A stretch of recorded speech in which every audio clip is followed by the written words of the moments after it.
अस्सलाम वालेकुम स्टूडेंट्स, आज हम टॉपिक 12.9 इलेक्ट्रिक पोटेंशियल में आगे एक इंतहाई इम्पोर्टेंट टॉपिक करेंगे जो कि है electric potential at a point due to point charge. ये क्वेश्चन अक्सर एग्जाम में आ जाता है एज अ लॉन्ग क्वेश्चन, तो इसको स्टेप बाय स्टेप देखते जाएंगे, इतना प्रॉब्लम नहीं करेगा। इसमें ज़्यादा मैथमेटिकल डेरिवेशन है। तो इस डायग्राम को अगर आप देखें तो हमारे पास यहाँ पर एक पॉजिटिव पॉइंट चार्ज है।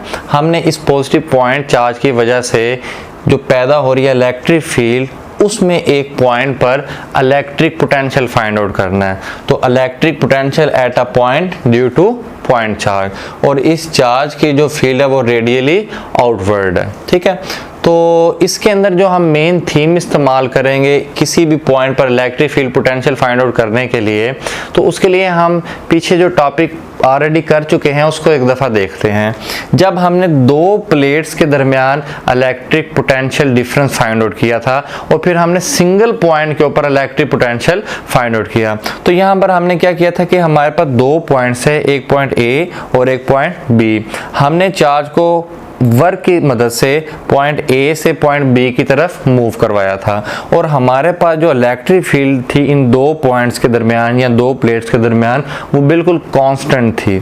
तो जिस टाइम हमने इसके ऊपर वर्क किया चार्ज को ए से बी की तरफ मूव करवाने में, तो जो पोटेंशियल में चेंज आया, जो एनर्जी में चेंज आया, वहां से आपके पास पोटेंशियल डिफरेंस आ गया। फाइनल पॉइंट का पोटेंशियल माइनस इनिशियल पॉइंट का potential, V B minus V A is equal to W A B over Q. तो जब आपने फिर सिंगल एक पॉइंट की पोटेंशियल फाइंड आउट की, लाइक पॉइंट बी, तो आपने जो ए पॉइंट था जहां से चार्ज को मूव करवा रहे थे उस पॉइंट को हम इन्फिनिटी पे ले गए। फिर हम इन्फिनिटी से उस पॉइंट चार्ज को उठा के हम इस बी प्लेट की तरफ लेके आए। तो जिस टाइम चार्ज बी की तरफ आया इन्फिनिटी से, तो हमने कहा कि इन्फिनिटी के ऊपर पोटेंशियल जीरो होता है, तो वहां से एक पॉइंट का पोटेंशियल हमारे पास खत्म हो जाता था, तो सिंगल पॉइंट का पोटेंशियल हमारे पास आ जाता था। तो इसी चीज को हम दोबारा इस टॉपिक के अंदर इस्तेमाल करेंगे। लेकिन यहां पर एक मसला है, वो क्या कि इलेक्ट्रिक फील्ड जो है ना इस पॉजिटिव पॉइंट चार्ज की वो कांस्टेंट नहीं है।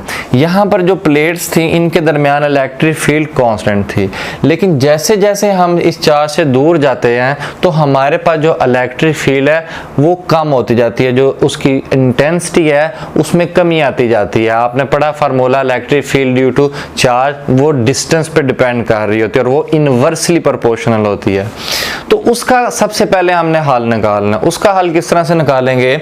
यहाँ पर एक पॉइंट लिखा हुआ बुक में, consider two points infinitesimally close to each other, कि हमने वो जो दो पॉइंट्स हैं पहले जिनके दरमियान हमने पोटेंशियल डिफरेंस फाइंड आउट करना है, उन दो पॉइंट्स को एक दूसरे के बहुत करीब रखना है, बहुत क्लोज रखना है, ताकि हमारे पास जो इलेक्ट्रिक फील्ड है वो कांस्टेंट रहे। अगर पॉइंट दूर होंगे तो इसका मतलब आप चार्ज से दूर जा रहे हैं काफी, तो वहां पर जाते जाते इलेक्ट्रिक फील्ड कम हो जाएगी, चेंज हो जाएगी, कांस्टेंट नहीं रहेगी। तो हमने यहाँ पर जो वर्क फाइंड आउट करना है चार्ज को एक जगह से दूसरी जगह मूव करवाने के लिए, वो work done by a constant force होना चाहिए। तो इस वजह से हमने ये जो दो पॉइंट्स हैं ए और बी जिनके दरमियान हम पोटेंशियल डिफरेंस फाइंड आउट करना चाहते हैं, इनको एक दूसरे के बहुत क्लोज कंसीडर करना है। ये जो एक सेंटर में पॉइंट है, ये इन दोनों पॉइंट का सेंटर आपको डिस्टेंस दे रहा है इस चार्ज से लेके यहाँ तक। अच्छा, अब हम थोड़ी सी पहले जो इसकी लेबलिंग है उसको समझ लेते हैं। हमारे पास ये जो पॉइंट ए है, इसका जो डिस्टेंस होगा चार्ज के सेंटर से, उसको मैं रिप्रेजेंट कर रहा हूँ जी आर ए से। जो पॉइंट बी है, इसके डिस्टेंस को चार्ज के सेंटर से रिप्रेजेंट कर रहा हूँ आर बी से। यहाँ पर जो आपके पास दोनों चार्जेस के दरमियान ये जो डिस्टेंस आपको नज़र आ रहा है, इसको हम कहेंगे जी डेल आर, और ये del R is the distance between points A and B. वो आपके पास किसके इक्वल आएगा? R B. मतलब अगर मैं आर बी में से इस आर ए को निकाल दूं तो पीछे मेरे पास डेल आर बचेगा, तो ये डेल आर आपके पास डिस्टेंस आ जाएगा। उसके अलावा यहाँ पर आपके पास एक पॉइंट आपको जो नज़र आ रहा है सेंटर वाला, ये इन दो पॉइंट्स का सेंटर है। किसी भी चीज़ का आप सेंटर फाइंड आउट करना है तो आप किस तरह फाइंड आउट करते हैं जी? इन दोनों को जमा करके 2 पर डिवाइड कर देते हैं। तो इसी तरह R represent the mid point of the interval between A and B, so that R is equal to RA plus RB divided by 2। अच्छा, अब हमने जो फार्मूला यूज़ करना है पोटेंशियल डिफरेंस का यहाँ पर, तो हमने ये ऑलरेडी पढ़ चुके हैं from the concept of electric field as a potential gradient. यहाँ पर आपके पास एक रिलेशन आ रहा होता है जिसमें हमारे पास इलेक्ट्रिक फील्ड और पोटेंशियल डिफरेंस आपस में रिलेट हो रहे होते हैं। तो अगर मैं इसको डेल आर को दूसरी साइड पर ले जाऊं तो जो पोटेंशियल डिफरेंस होगा मेरे पास वो बराबर आएगा minus E into del R. इसी रिलेशन की मदद से पहले हम पोटेंशियल डिफरेंस फाइंड आउट करेंगे, फिर एक सिंगल पॉइंट के ऊपर पोटेंशियल फाइंड आउट करेंगे। तो इस फार्मूला के अंदर हमारे पास ये एक ई आ रहा है और एक डेल आर आ रहा है। तो हमने यहाँ पर ई की और डेल आर की वैल्यू पुट करनी है। ई हम ऑलरेडी पढ़ चुके हैं, किसी भी चार्ज की जो इलेक्ट्रिक फील्ड इंटेंसिटी होती है वो बराबर होती है 1/4 pi epsilon naught Q over R square. यहाँ पर जो डेल आर है उसकी जगह मैंने R A minus R B put किया। ये बड़ा एक इंपॉर्टेंट और टेक्निकल पॉइंट है जो अक्सर बच्चों को समझ नहीं आता। यहाँ पर अगर आप देखें तो मैंने कहा था डेल आर बराबर होता है R B minus R A, लेकिन यहाँ पर मैं कह रहा हूँ कि मेरे पास डेल आर बराबर है R A minus R B. तो फर्क आ गया ना। बुक में उसने इसको एक्सप्लेन नहीं किया हो तो मैं भी आपको समझा देता हूँ। देखें, ये जो R A minus R B था, यहाँ पर आपको सिंपली इस डायग्राम से नज़र आ रहा है कि चार्ज से सेंटर से हम जब इधर को मूव कर रहे थे, चार्ज से सेंटर से हम राइट साइड पर मूव कर रहे थे, तो उस टाइम हमारे पास ये जो आर बी था इसमें से हमने आर ए निकाला तो डेल आर आ गया। ये तो आपको समझ लग गया। लेकिन यहाँ पर जो आपके पास ये जो डेल आर आ रहा है, ये डेल आर डिस्टेंस होता है जहाँ से हम चार्ज को मूव करवा के दूसरे पॉइंट पर लेके जा रहे होते हैं। तो फाइनल माइनस इनिशियल यहाँ पर होता है हमारे पास। तो हमने चार्ज को मूव करवाना है बी पॉइंट से ए पॉइंट की तरफ। तो फाइनल पॉइंट हमारे पास कौन सा होगा जी? ए। तो इनिशियल पॉइंट कौन सा है? बी। तो फाइनल माइनस इनिशियल, तो यहां पर आपके पास final R A minus R B. तो इसको हम इस तरह से भी देख सकते हैं कि ये भी वेक्टर है, ये भी वेक्टर है, और ये जो आपके पास पोटेंशियल डिफरेंस है ये स्केलर है। ठीक है, तो इसको हमने एज अ डिस्प्लेसमेंट भी कंसीडर किया जिसमें हम फाइनल माइनस इनिशियल करते होते हैं। तो इसी तरह आपने इसको आगे तक नेक्स्ट जब भी आपने डेल आर की यहाँ वैल्यू पुट करनी है तो आपने R A minus R B इस्तेमाल करना है। मजीद इसको यहाँ पर एक बड़ा इंपॉर्टेंट पॉइंट बताया गया है। हम जब इस R को और आर ए और आर बी को सॉल्व करने लगते हैं तो उसके लिए ये पॉइंट उसने बताया है, as the point A and B are very close, so as a first approximation we can take the arithmetic mean to be equal to geometric mean। इसका क्या मतलब है? सबसे पहले तो हम समझते हैं कि अरिथमेटिक मीन और ज्योमेट्रिक मीन क्या होती है। अरिथमेटिक मीन आपके पास क्या है कि आपने किसी भी चीज़ की एवरेज फाइंड आउट करनी है। दो चीज़ों की एवरेज या मीन कैसे फाइंड करते हैं? उनको जमा करके दो पर डिवाइड कर देते हैं। तो हमने देखा कि हमारे पास ये जो आर था ये एवरेज था, मीन था। देखें R A plus R B divided by 2। तो ये जो हमारे पास 3 पॉइंट से आर ए, आर और आर बी, तो आर इनका क्या था जी? अरिथमेटिक मीन था। लेकिन यहाँ पर वो कहते हैं ये ज्योमेट्रिक मीन के भी इक्वल है। तो पहले समझते हैं कि ज्योमेट्रिक मीन क्या होता है। फॉर एग्जांपल हमारे पास एक ज्योमेट्रिक सीरीज है जिसमें हमारे पास है जी 4, 20 और 100। अब इसके अंदर ये जो आपके पास 20 है ना, ये आपके पास ज्योमेट्रिक मीन है। वो किस तरह? हम इसको चेक करते हैं कि अगर मैं 20 के साथ 4 को डिवाइड करूं, इसी तरह 100 के साथ मैं 20 को डिवाइड करूं, तो दोनों सिचुएशन में मेरे पास जो आंसर है वो क्या आता है जी? सेम आता है, जो कि इक्वल है 5 के।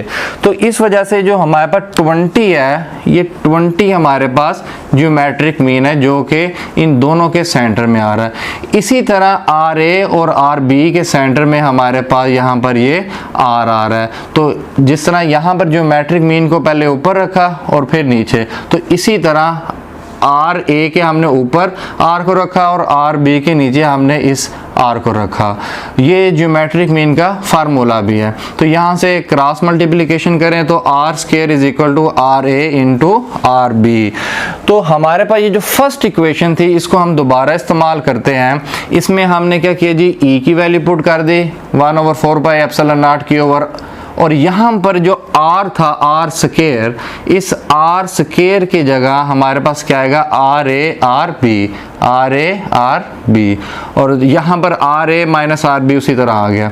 ये जो माइनस आपके पास बाहर आ रहा था फार्मूले का पोटेंशियल ग्रेडियंट में जो हमने माइनस इस्तेमाल किया था, इस माइनस को मैं अंदर मल्टीप्लाई करवा देता हूँ आर ए और आर बी के साथ, तो हमारे पास ये रिवर्स हो जाएगा, आर बी पॉजिटिव हो जाएगा और आर ए नेगेटिव हो जाएगा। तो ये आपके पास फार्मूला आ गया जी पोटेंशियल डिफरेंस का। इस लेक्चर की कंप्लीट पिक्चर आप बिल्कुल वीडियो के लास्ट में देख सकेंगे। तो स्टूडेंट्स, अब हमने इस आर ए आर बी को R B minus R A के नीचे लिख दिया। यहाँ से हम आर ए आर बी को सेपरेटली आर बी और आर ए के नीचे इस तरह से लिख देंगे। तो आपके पास ये जो आर बी है आर बी से कैंसिल आउट हो जाएगा और आर ए से कैंसिल आउट हो जाएगा। हमारे पास फाइनली यहाँ पर 1/RA माइनस 1/RB बचेगा। अब यहाँ पर जो आपके पास इक्वेशन आई है इसमें डेल वी आ रहा है। डेल वी आपके पास क्या, potential difference. The above equation gives the potential difference between 2 points. लेकिन हमने क्या फाइंड करना है, electric potential at a point, single point पर।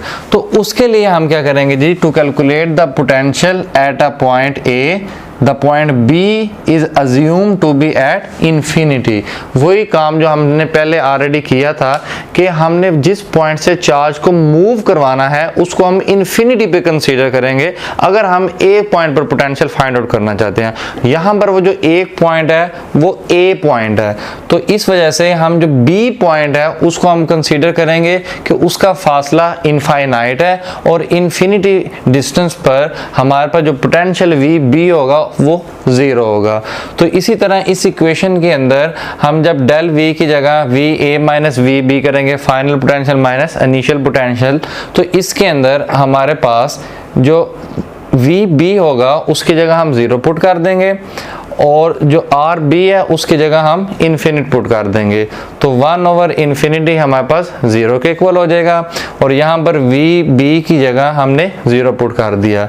तो फाइनली इसको सिंप्लीफाई करेंगे तो VA is equal to 1/4πε0 Q/R।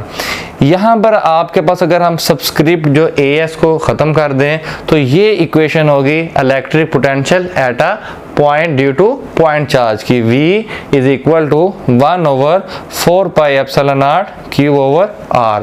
तो देखें ये रिलेशन भी कूलम्स फोर्स और इलेक्ट्रिक फील्ड इंटेंसिटी की तरह ही है। इसमें भी 1/4πε0 आ रहा है, इसमें भी Q और इसमें भी R आ रहा है। फोर्स वाले फार्मूला में हमारे पास 2 चार्जेस थे और R स्क्वायर था। इलेक्ट्रिक फील्ड इंटेंसिटी वाले फार्मूला में एक चार्ज था लेकिन R स्क्वायर था। यहाँ पर हमारे पास एक चार्ज है और एक ही हमारे पास R यहाँ पर आ रहा है। तो स्टूडेंट्स, उम्मीद है आपको आज के टॉपिक की समझ लगी होगी। फिर भी अगर कोई प्रॉब्लम है, कोई चीज़ आपको क्लियर नहीं हो रही तो आप नीचे कमेंट्स में पूछ सकते हैं। अल्लाह हाफिज़।